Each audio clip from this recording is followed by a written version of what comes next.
کی وجہ سے اللہ تعالیٰ ناراض ہو جائے. وَلَا نَقُولُ إِلَّا مَا يَرْضَى رَبُّنَا وَإِنَّا بِفِرَاقِكَ لَمَحْزُونُونَ. یا ابراہیم، اے ابراہیم تیری جدائی میں گرچہ میرا دل غمگین ہے، میری آنکھوں سے آنسو نکل رہے ہیں، لیکن اللہ کے بارے میں کوئی غلط بات نہیں بولوں گا. یہ کون کرے جناب محمد رسول اللہ؟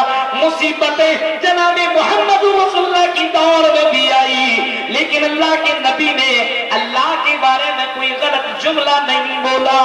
میرے بھائیو ذرا سوچئے، ہم اور آپ نبی کے فالوور ہیں، نبی کو مانتے ہیں، لیکن مصیبتیں آتی ہے تو اللہ کو بھی لوگ برا بھلا کرنا شروع کر دیتے ہیں. ایسے بھی لوگ ہیں. تو یہ انسان کو اگر جہنم سے بچنا ہے اور اگر جنت میں جانا ہے تو انسان کو محمد رسول اللہ سنت کی پیروی کرنی ہے.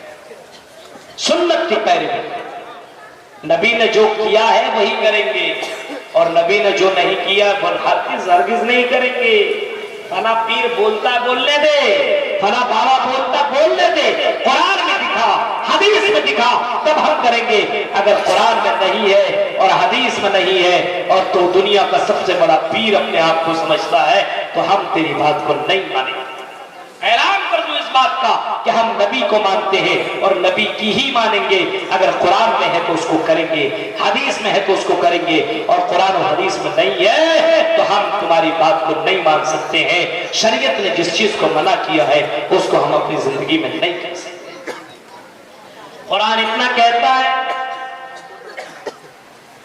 قرآن اتنا کہتا ہے وَقَرَنَ فِي بُيُوتِكُنَّ وَلَا يُبْدِينَ زِينَتَهُنَّ إِلَّا مَا ظَهَرَ مِنْهَا. قرآن اتنا کہتا ہے اور لڑکیوں اپنے گھر کے اندر تم ٹہری رہو، بغیر ضرورت کے گھر سے باہر نہ نکلو، اور اگر نکلنا ہی پڑے تو زمانہ جاہلیت کی طرح صبر کر کے سج کر کے اور اپنی زیب و زینت دکھاتے ہوئے تم نہ چلو. نبی اکرم بھی یہی کہہ رہے ہیں لوگوں، عورتوں سنو، اللہ کے نبی نے لڑکیوں کے بارے میں فرمایا اگر نبی کو مانتے ہو تو نبی کی مانو. آپ نے فرمایا کہ تم زمین کے اوپر جب چلو، راستے میں چلو، اپنے چوڑیوں کی آواز کو کھنکاتے ہوئے نہ چلو، اپنے بال دکھاتے ہوئے نہ چلو، چست کپڑا پہنتے ہوئے نہ چلو، اپنے جسم کے اتار چڑھاؤ کو دکھاتے ہوئے نہ چلو، اور کنارے کنارے چلا کرو. بیچ راستے میں چلنے کی ضرورت نہیں ہے. یہ محمد رسول اللہ کہہ رہے ہیں لڑکیوں جب راستے میں چلو تو نگاہیں نیچی کر کے چلو اور اپنے خوبصورتی کو دکھاتے ہوئے نہ چلو. میں بھی آ رہا تھا، بہت سے لڑکیوں کو دیکھا سر کے اوپر دوپٹہ ہی نہیں ہے، پورا بال دکھ رہا ہے، ایسا لگ رہا بندریا چل رہی ہے. بہت سے لڑکیوں کو میں نے دیکھا. جو مسلمان اپنے سر کے اوپر دوپٹہ نہ لگائے وہ مسلمان کیسے ہو سکتا ہے؟ تم اپنا نام زینب رکھ لو، اپنا نام سمیہ رکھ لو، اپنا نام کلثوم رکھ لو، اپنا نام رقیہ رکھ لو، اور چست کپڑا پہننے والی ہو، جینس ٹی شرٹ پہننے والی ہو، یہ کیسے محمد رسول اللہ کے ماننے والی بن سکتی ہے؟ یہ کیسے جنت میں جا سکتی ہے؟ آپ نے فرمایا نہیں، ایسی لڑکیاں نساء کاسیات عاریات مائلات ممیلات.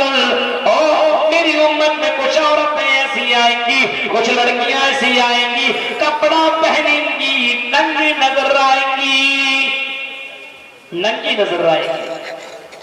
ہاں ننگی نظر آئیں گی، ہاں ننگی نظر آئیں گی. اور آپ کو معلوم ہے لڑکیوں کو جنت کی بشارت اور جنت کی خوشخبری اور جنت کی خوشخبری جناب محمد رسول اللہ نے اس انداز سے بھی سنائی ہے. آپ نے کبھی فرمایا المرأۃ اذا صلت خمسا، او کلیا چکی میری بہنوں 4 چیزیں کر لو، جنت کے اندر جاؤ گے، عذاب علیم سے بچو گے. المرأۃ اذا صلت خمسا، جب تم 5 وقت کی نمازیں پڑھنے لگو. آپ نے فرمایا 5 ٹائم کی نماز یہ مرد بھی پڑھے اور 5 ٹائم کی نماز یہ عورتیں بھی پڑھے. اگر یہ 5 ٹائم کی نماز پڑھنے لگے وہ وصامت شہرا، اور رمضان کے روزے رکھنے لگے، ودعت بالہا، اور اپنے شوہروں کی فرما برداری کرنے لگے، وحافظت فرجہا، اور اپنے شرمگاہوں کی حفاظت کرنے لگے۔ بعض محدثین نے اتنا لکھا ہے کہ شرمگاہ کی حفاظت کا مطلب یہ ہے اتنا ٹائٹ کپڑا نہ پہنے کہ اس کا جسم دکھنے لگے، یعنی موٹا کپڑا پہنے اور ایسا کپڑا پہنے کہ اس کا جسم نہ دکھے، بال نہ دکھے، یہ سب چیز اگر آدمی بچائے تو شرمگاہ کی حفاظت اس کو بھی کہا جاتا ہے۔ اپنے بال کو کھلا کر کے، راستے میں چلنے والی میک اپ لگا کر کے، اور خوشبو اور پاؤڈر اور نہ جانے کیسی کیسی چیزیں لگا کر کے راستوں میں چل کر کے دوسروں کو اپنے طرف مائل کرنے والیاں جنت میں جانا دور کی بات ہے۔ لا يدخلن الجنہ ولا یجدن ریحہا، آپ نے فرمایا جنت کے خوشبو بھی نہیں پائیں گی۔ جنت میں جانا تو دور کی بات ہے، جنت کے خوشبو بھی نہیں پائیں گی۔ اس وجہ سے محمد رسول اللہ نے جو فرمایا ہے اس کے اوپر عمل کرنا۔ یہ آپ کو اگر جنت میں جانا ہے اور جہنم سے بچنا ہے تو آپ کو نبی کی اطاعت کرنی ہوگی، اور ہمیں اور آپ کو بھی نبی کی اطاعت کرتے ہوگی۔ نبی کی اطاعت، ہر حال میں نبی کی اطاعت، کھائیں پیئیں ہر حال میں نبی کی اطاعت۔ نبی نے جب بیٹھ کر کے کھایا تو ہم بھی بیٹھ کر کے کھائیں گے، بیٹھ کر کے پانی پیا تو ہم بھی بیٹھ کر کے پیئیں گے۔ کھڑے کھڑے پینا شروع کر دیتے بہت سے لوگ، لیکن میرے بھائیوں یہ سنت کے خلاف ہے آدمی بیٹھ کر کے پانی پیے، یہ محمد رسول اللہ سنت۔ نبی کی اطاعت ہونی چاہیے اپنی زندگی کے اندر، ہر حال میں نبی کی اطاعت۔ اور جنت میں جانا ہے، جہنم سے تو بچنا ہی پڑے گا۔ دنیا میں تو مصیبتیں کاٹ رہے ہیں، آنے کے مرنے کے بعد مصیبت ہی مصیبت نہیں۔ اگر جہنم اور عذاب علیم سے بچنا ہے تو ایک کام اور تمہیں اور ہمیں اور آپ کو کرنا ہوگا۔ ہاں ایک کام ہمیں اور آپ کو کرنا ہوگا۔ یا ایھا الناس افشوا السلام وصلوا الارحام، رشتہ داریوں کو جوڑنا پڑے گا، رشتہ داریوں کو جوڑنے والا بنو، رشتہ داریوں کو توڑنے والا نہ بنو۔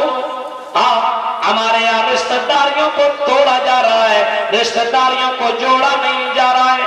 بہت سی لڑکیوں کی شادی لگتی ہے تو آدمی دوسرا آدمی بولتا ہے اس سے شادی لگتی ہے، اس کا چکر چلتا ہے، چٹے میں بول دیا، الزام لگایا، کسی بہن کے اوپر الزام لگایا۔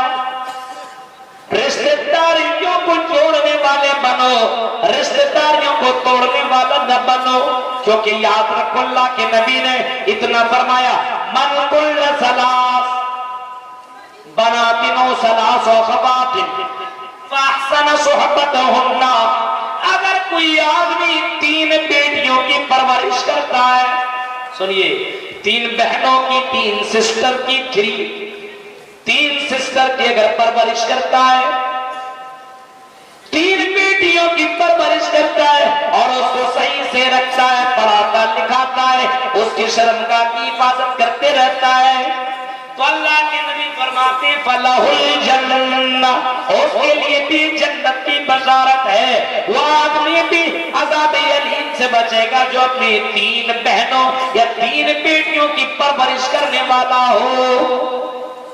اس وجہ سے اگر کسی کو کوئی بہن ہے تو بہن کی دیکھ ریکھ کرنا جنت میں جانے کا سبب ہے اور جہنم سے بچنے کا ذریعہ ہے۔ اپنی بہن کی رکشا کرو، بہن کی رکشا کرو، بہن کی حفاظت کرو، بیٹیوں کی حفاظت کرو۔ میرے بھائیوں اپنے بیٹیوں اور اپنے بہنوں کی حفاظت کرو، یہ تمہاری جنت میں جانے کی گارنٹی ہے اور جنت میں جانے کا بہت ہی بڑا ذریعہ ہے اپنے بہنوں اور اپنے بیٹیوں کی صحیح پرورش اور صحیح تربیت۔ ابھی آپ کے یہاں اگل بغل میں بہت سے جامعات ایسے پڑے ہوئے ہیں جس کے اندر لڑکیاں پڑھتی ہیں، آپ اپنے بچوں کو ایسے مدرسوں کے اندر اور ایسے جگہوں میں رکھیں جہاں پہ دینی تعلیمات ہو، پڑھائیے، آپ دینی اسلامی کورس اس کو کروائیے، عالمہ بنائیے، حافظہ بنائیے، کیونکہ میرے بھائیوں حضرت عائشہ بھی 2000 سے زیادہ حدیثوں کی وہ انہوں نے یاد اور حفظ کر لیا تھا۔ قرآن کریم کے حافظہ تھی کون؟ حضرت عائشہ رضی اللہ تعالیٰ عنہ امہات المومنین۔ آج ہماری بیٹیوں کو ایک ایک حدیث بھی یاد نہیں، کیسے مسلمان ایک ایک حدیث بھی یاد نہیں ہے، مسلمانوں کو ایک ایک حدیث بھی یاد نہیں ہے، اور کہتا ہے ہم اہل حدیث ہیں۔ اہل حدیث، اس کو اہل حدیث کہیں گے جس کو ایک حدیث بھی یاد نہ ہو؟ غور کیجئے میرے بھائیوں، تؤمنون باللہ ورسولہ وتجاہدون فی سبیل اللہ، جنت میں جانا ہے، عذاب علیم سے بچنا ہے، تو تجاہدون فی سبیل اللہ، اللہ کے راستے میں جہاد کرو۔ جہاد کرنے کا مطلب اگر کوئی غلط کر رہا ہو تو اس کو تم روکو، صرف مولوی ہی منع نہ کرے۔ آپ کے یہاں خورشید حقانی صاحب ہیں، صرف ان کی ذمہ داری نہیں ہے مولانا ہے خورشید حقانی صاحب، صرف اس کی ذمہ داری نہیں ہے صرف یہی منع کریں، نہیں، من رأى منكم منکرا فلیغیرہ بیدہ، اور کہیا چک کے لوگوں اگر کوئی کسی برائی کو دیکھتا ہو اس کے اوپر یہ ذمہ داری عائد ہوتی ہے اس برائی کو وہ روکے۔ ہاتھ سے اگر روکنے کی طاقت ہو تو ہاتھ سے روکے، اور اگر ہاتھ سے روکنے کی طاقت نہیں ہے تو اگر زبان سے بول سکتا ہے تو زبان سے بول کر کے روکے، اور زبان سے بول کر کے روکنے میں اگر کہیں پریشانی ہو، اگر جھگڑے ہو سکتے ہیں تو دل سے اس کو برا جانو، اپنے سماج سے برائیوں کو ختم کرنے والا بنو۔ وَتُجَاهِدُونَ فِي سَبِيلِ اللَّهِ، اللہ کے راستے میں جہاد کرو، کوشش کرو اللہ کے راستے میں جہاد کرتے رہو، زندگیوں میں برائیوں سے روکتے رہو، کیونکہ اسی کے لیے تو اللہ تعالیٰ نے ہمیں اور آپ کو پیدا کیا ہے۔ كُنتُمْ خَيْرَ أُمَّةٍ أُخْرِجَتْ لِلنَّاسِ تَأْمُرُونَ بِالْمَعْرُوفِ وَتَنْهَوْنَ عَنِ الْمُنكَرِ وَتُؤْمِنُونَ بِاللَّهِ، ہمیں اور آپ کو دنیا میں اسی وجہ سے بھیجا کہ ہم اور آپ برائیوں سے لوگوں کو منع کرتے رہیں اور بھلائیوں کی طرف دعوت دیتے رہیں۔ ہم بھی بھلائیوں کی طرف دعوت دیں، آپ بھی بھلائیوں کی طرف دعوت دیں۔ آج ہمارا لڑکا، ہمارا مسلمان لڑکا ایسا بنے، بھلائیوں کی طرف دعوت دینے والا بنے، داعی بنو، دنیا میں دعوت دینے والا بنو، قال اللہ اور قال الرسول کی صدائیں بلند کرنے والا بنو۔ اور میرے بہن بہنوں، تم بھی دعوت کا کام کرو اور جاؤ حیدرآباد کے اندر چلے جاؤ، اس انڈیا کے اندر حیدرآباد کے اندر جاؤ، اور اس انڈیا کے اندر آپ جائیے کرناٹک کی طرف، آپ کو بہت سی لڑکیاں عالمہ نظر آئیں گی، بہت سی لڑکیاں دعوت و تبلیغ کرتی ہوئی نظر آئیں گی، ایک ایک لڑکی دعوت و تبلیغ کرتی ہوئی نظر آ رہی ہے، توحید کا درس دیتے ہوئے نظر آ رہی ہے، شرک و بدعت سے منع کرتی ہوئی نظر آ رہی ہے۔ اور میری بہنوں تم کیوں نہیں کر سکتی ہو؟ تمہارے اندر تو یہ کلا ہے، تم اتنی زیادہ ذہین ہو، تمہارے یہاں اور کلیا چک اور مالدار اور بنگال کی لڑکیاں بڑی ہوشیار ہوتی ہے، بڑی عقل والی ہوتی ہے، ڈاکٹر بن جاتی ہے، پڑھنے میں بڑی ماہر ہے، آپ بھی تو عالمہ بن سکتی ہو، کیوں نہیں عالمہ بن رہی ہو؟ کیوں نہیں حافظہ بن رہی ہو؟ کیوں نہیں مفسر قرآن بن رہی ہو؟ کیوں